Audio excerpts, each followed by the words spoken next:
सभी मसीही भाई बहनों को यीशु के नाम में शालोम, प्रेज द लॉर्ड, जय मसीह की।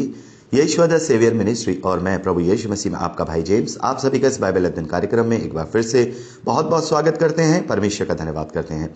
मेरे प्यारे भाई बहनों, आज हम मीका भविष्यवक्ता की पुस्तक का अध्ययन कर रहे हैं। तो एक छोटी सी प्रार्थना के साथ आज के अध्ययन को हम शुरू करेंगे। हालेलुया। धन्यवाद पिता परमेश्वर, धन्यवाद करते हैं आपके अद्भुत रीति वाले प्रेम के लिए जो आपने अपने इकलौते पुत्र को देकर हम सभी पर प्रकट किया।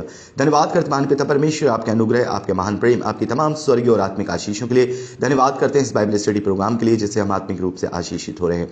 होने दे पिता परमेश्वर आज के अध्ययन में हमेशा की तरह पवित्र आत्मा हमारी सहायता करे, मदद करे, अगुवाई करे, सत्य वचन ठीक रीति से सिखाए ताकि हम आपके ग्रहण योग्य बनने पाए।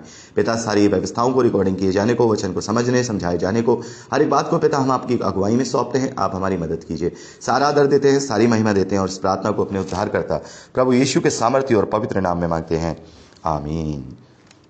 मेरे प्यारे भाई बहनों, मीका भविष्यवक्ता की पुस्तक का अध्ययन करने से पहले हमेशा की तरह हम एक छोटा सा इंट्रोडक्शन मीका भविष्यवक्ता के विषय में लेंगे। मेरे प्यारे भाई बहनों, भविष्यवक्ता मीका यशाया भविष्यवक्ता के समय के हैं। जैसा हम यहाँ पहले अध्याय पहले वचन में पढ़ते हैं, योताम, आहाज और हिजकिय्याह राजा के दिनों में ये सेवकाई हुई है। तो जब हम कैलेंडर देखते हैं तो कैलेंडर के हिसाब से 750 यानी कि 750 BC से लेकर के 686 BC तक की इनकी सेवकाई का कार्यकाल रहा है। लगभग जो 65 साल होता है ये अप्रॉक्सीमेटली है, मतलब इससे पहले नहीं है, इसके बाद का नहीं है। हो सकता है कि इससे कम का भी समय उनका यहाँ पर जो भी सेवकाई का या प्रोफेसी का है वो समय काल है।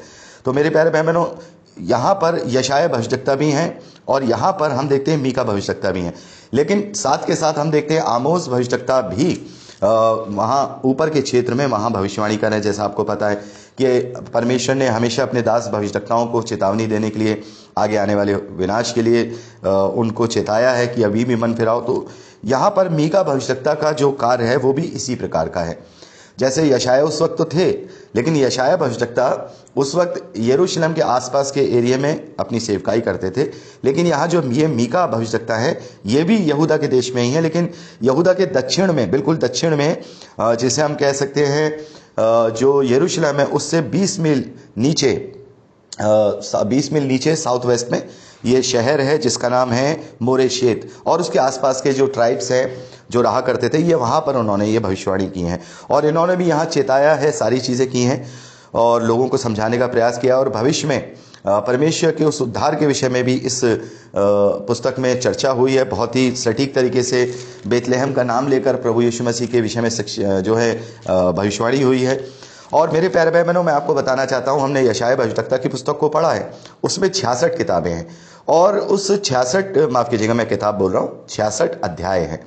66 अध्यायों में जो भी बातें लिखी गई हैं प्रभु का, उसमें सुसमाचार दिया गया, लोगों को नैतिक पतन के लिए चेताया गया, सारी चीज़ हम देखते हैं यशाया भविष्यवक्ता के समय में हुई। यहाँ पर जब हम मीका भविष्यवक्ता की पुस्तक पढ़ते हैं तो मीका भविष्यवक्ता की पुस्तक ऐसा लगता है कि मानो यशाया भविष्यवक्ता की पुस्तक का निचोड़ है। मेन बातें यहाँ लिखी है। प्रभु के आगमन का भी यहाँ पे भविष्यवाणी की गई है, शांति के राज्य की भी हमें देखते हैं भविष्यवाणी की गई है, इजराइल के नैतिक पतन के लिए वहाँ उन्हें चेताया गया है और छुटकारा और दंड के विषय में भी यहाँ पर बताया गया है। तो हम ये कह सकते हैं कि शॉर्ट फॉर्म में यशाया भविष्यवक्ता की पुस्तक का जो मूल शिक्षाएं हैं वो शॉर्ट फॉर्म में मीका भविष्यवक्ता की पुस्तक में पाए जाते हैं। मेरे प्यारे भाई बहनों, इस पुस्तक में जो सबसे इंपॉर्टेंट बात है, जैसे मैं अभी बता चुका हूं, प्रभु यीशु मसीह की भविष्यवाणी है, उसके शांति के राज्य की भविष्यवाणी है। और बहुत ही इंपॉर्टेंट चीज़ हम इस पुस्तक में देखेंगे कि परमेश्वर मनुष्यों से क्या चाहता है। ये कुछ बातें हमने यशाया भविष्यवक्ता की पुस्तक में भी पढ़ी। 58वें अध्याय से आगे हम पढ़ते हैं जब 66 तक, 58 चैप्टर टू 66 चैप्टर यशाया, तो वहाँ पर भी हम देखते हैं कि परमेश्वर आखिर अपने लोगों से क्या चाहता है। तो इसमें भी हम ये एक मेन शिक्षा पाते हैं इस पुस्तक में कि परमेश्वर क्या चाहता है।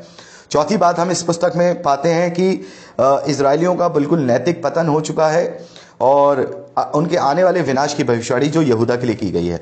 मेरे प्यारे भाई बहनों, मीका भविष्यवक्ता उस वक्त हैं जबकि इजराइल का राष्ट्र जो ऊपर का देश है वो बंधुआई में जा चुका है। उनके समय में वो बंधुआई में जा चुका है। जैसे हम समझते हैं कि 750 AD के लगभग उन्होंने अपनी सेवकाई शुरू की और 722 में यानी कि लगभग 28 साल के बाद ही जो ऊपर का देश इजराइल है वो अशूरियों के द्वारा बंधुआई में चला गया और उसके बाद हम देखते हैं यहूदा का राज नबूकदनेस्सर के बंधुआई में चला गया। तो इस प्रकार की 5 हम यहाँ इंपॉर्टेंट बातें करते हैं और इसमें 7 अध्याय हैं मेरे प्यारे भाई बहनों, और इसको हम 3 भागों में डिवाइड करते हैं। पहले अध्याय से लेकर तीसरे अध्याय तक इजराइलियों के दंड के विषय में और उनके अपराधों के विषय में यहाँ पर बताया गया है, चेताया गया है। और चौथे अध्याय और 5वें अध्याय में हम देखते हैं प्रभु यीशु मसीह की भविष्यवाणी की गई है, और छठे और 7वें अध्याय में वापस से जो चेतावनियां हैं वो बताई गई हैं, उनका चार्जशीट दिया गया है बाकायदा कि तुम लोगों ने क्या किया और तुम कर क्या रहे हो और मैं चाहता क्या हूँ। मतलब छठे और 7वें अध्याय में हम ये पढ़ेंगे कि इजरायली और यहूदी वो कार्य कर रहे हैं जो परमेश्वर नहीं चाहता। तो परमेश्वर क्या चाहता है, ये बात अपने दास भविष्यद्वक्ता के द्वारा परमेश्वर ने वहाँ लोगों के बीच में दी है। तो मेरे प्यारे भाई बहनों, इस प्रकार से यहाँ पर हम देखते हैं कि जो मीका भविष्यद्वक्ता हैं वो निचले इलाकों में रह करके प्रभु का जो चेतावनी है या प्रभु का जो संदेश है वो लोगों के बीच में ला रहे हैं। तो मेरे प्यारे भाई बहनों, हमने एक छोटा सा जो इसका परिचय है वो ले लिया है। अब हम पहले अध्याय से आगे का अध्ययन करेंगे अगली रिकॉर्डिंग में, और मैं चाहूँगा आप लोग इसको पहले से पहले पढ़ के रखिएगा, क्योंकि हम 3 पार्ट में ही इसकी अध्ययन करेंगे। जैसे मैंने आपको बताया 3 डिवीजन, पहले से लेकर तीसरे अध्याय तक, फिर चौथे से लेकर 5वें तक, फिर छठे से लेकर 7वें तक। तो पढ़ के ही अगली रिकॉर्डिंग सुनिएगा। प्रभु आपको आशीष दे।